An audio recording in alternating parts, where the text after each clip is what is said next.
kara malaikat maut mencabut nyawa ruh.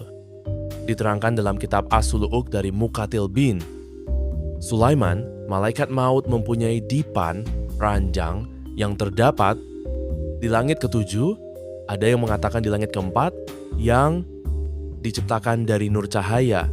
Ranjang tersebut mempunyai 70,000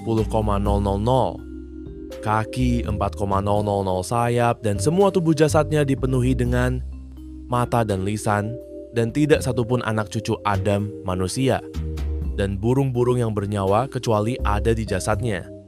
Malaikat maut ada mata, wajah, tangan, dan telinga sebanyak jumlah seluruh manusia. Malaikat maut mencabut nyawa seseorang dengan tangan dan melihat makhluk dengan wajahnya. Dengan demikian, malaikat maut dapat mencabut nyawa ruh para makhluk dimanapun dia berada. Maka, jika seseorang mati, hilanglah rupanya dari jasad malaikat maut. Diceritakan bahwa malaikat maut mempunyai 4 wajah, yaitu di depan, di kepala, di punggung, dan di bawah telapak kaki. Maka arwah para nabi dan malaikat dicabut dengan wajah. Di kepalanya, ruh, nyawa, orang mukmin dicabut dengan wajah. Di depannya, ruh orang-orang kafir dicabut dengan wajah di punggungnya, dan ruh jin dicabut dengan wajah di telapak kakinya. Salah satu kaki malaikat maut berada di atap neraka jahanam, dan satunya lagi berada pada dipan ranjang di surga. Adapun besarnya malaikat maut adalah jika air yang ada di lautan dan sungai-sungai ditumpahkan pada kepala malaikat maut, maka air tersebut tidak akan jatuh ke bumi, walaupun hanya setetes. Dan sesungguhnya Allah Subhanahu wa Ta'ala menciptakan bumi beserta seluruh isinya di dalam lambung malaikat maut, sebagaimana hidangan yang berada di atas meja dan di depannya ada seorang pemuda yang akan memakannya sesuka hati. Maka seperti itulah malaikat maut membolak-balik semua makhluk yang ada di dunia bagaikan manusia membolak-balik uang logam dirham. Diceritakan bahwa malaikat maut tidak pernah turun ke bumi, kecuali waktu mencabut nyawa para nabi dan rasul. Dia mempunyai wakil pengganti untuk mencabut ruh binatang buas dan binatang melata. Diceritakan bahwa jika Allah Subhanahu wa Ta'ala ingin merusak makhluk, maka cukup menimbaskan mata yang ada pada jasad malaikat maut semua, dan binasalah semua makhluk.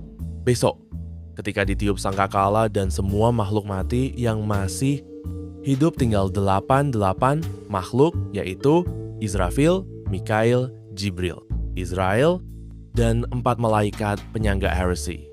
Adapun untuk mengetahui akhir ajal seseorang adalah ketika malaikat maut kejatuhan buku maut kematian dan sakitnya seorang hamba, dan berkatalah dia, "Wahai Tuhanku, kapankah hamba mencabut nyawa orang ini dan dalam keadaan dan tingkah yang bagaimana aku mengangkat ruhnya?"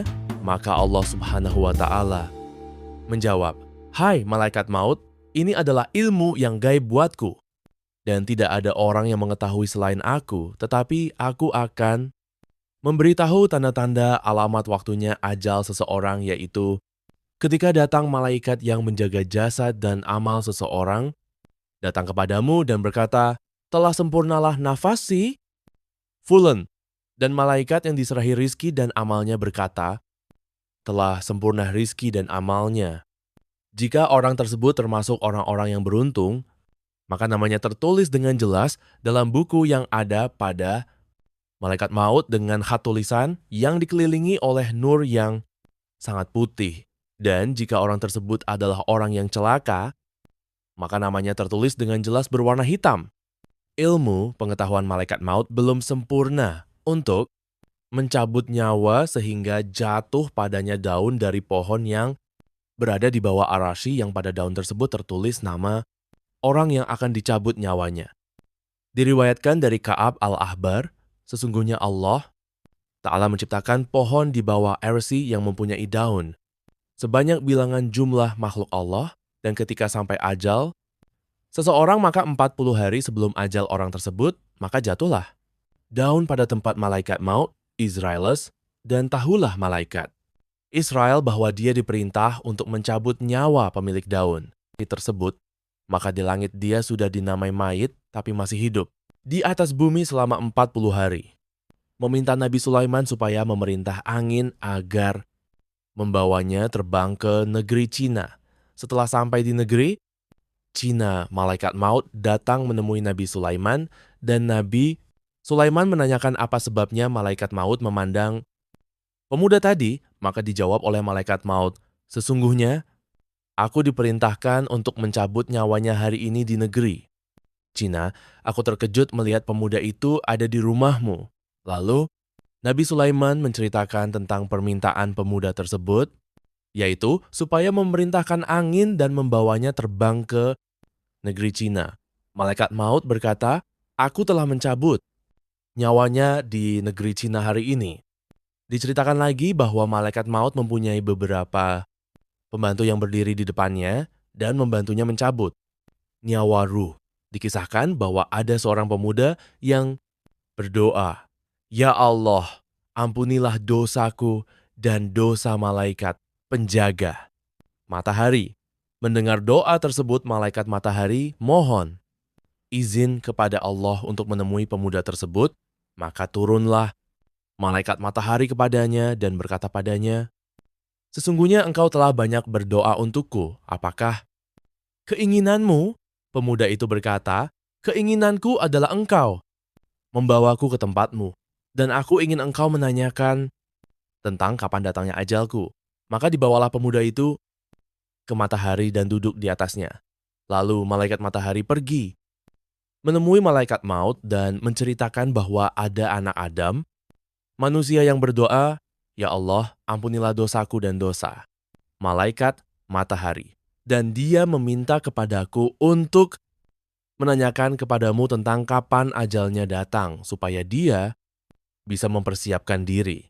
Malaikat maut lalu melihat bukunya dan berkata, "Sungguh nyata, sesungguhnya temanmu mempunyai tingkah laku yang agung dan dia tidak akan mati sehingga dia bisa duduk di tempatmu dan di atas matahari." Malaikat matahari berkata, "Dia telah duduk di tempatku." Malaikat maut berkata lagi, "Pemuda itu akan mati di tangan pembantu utusanku, tapi tidak ada yang mengetahuinya." Dalam sebuah hadits dari Nabi SAW, beliau bersabda, "Ajalnya semua hewan binatang itu tergantung zikir kepada Allah. Ketika binatang itu meninggalkan zikir kepada Allah, maka dicabutlah nyawanya dan malaikat maut tidak ikut campur dalam." Diceritakan bahwa malaikat Mikail turun kepada malaikat maut dengan membawa buku dari sisi Allah yang di dalamnya. Tertulis nama orang yang diperintah mencabut nyawanya serta tempat dan sebab mencabut nyawa orang tersebut. Abu Laits bercerita bahwa dari bawah arasi turun dua tetesan pada pemilik daun, yang satu berwarna hijau dan satunya lagi berwarna putih. Jika yang jatuh itu berwarna hijau, maka diketahui bahwa orang itu akan celaka, dan jika yang jatuh berwarna putih, maka orang tersebut adalah orang yang beruntung. Adapun untuk mengetahui tempat mati orang tersebut, maka diceritakan bahwa Allah Subhanahu wa Ta'ala menciptakan malaikat yang diserahi untuk mengawasi, menjaga setiap orang yang dilahirkan, yang dinamakan malaikat Arham. Maka ketika Allah menciptakan kelahiran seseorang, ia memerintahkan malaikat Arham untuk memasukkan pada mani sperma yang ada dalam rahim ibunya tanah, debu dari bumi yang akan menjadi tempat mati orang tersebut. Maka walaupun dia berputar-putar, pergi kemana saja ia suka, tapi akhirnya ia akan kembali ke tempat di mana tempat tanah ia berasal dan akan mati di situ.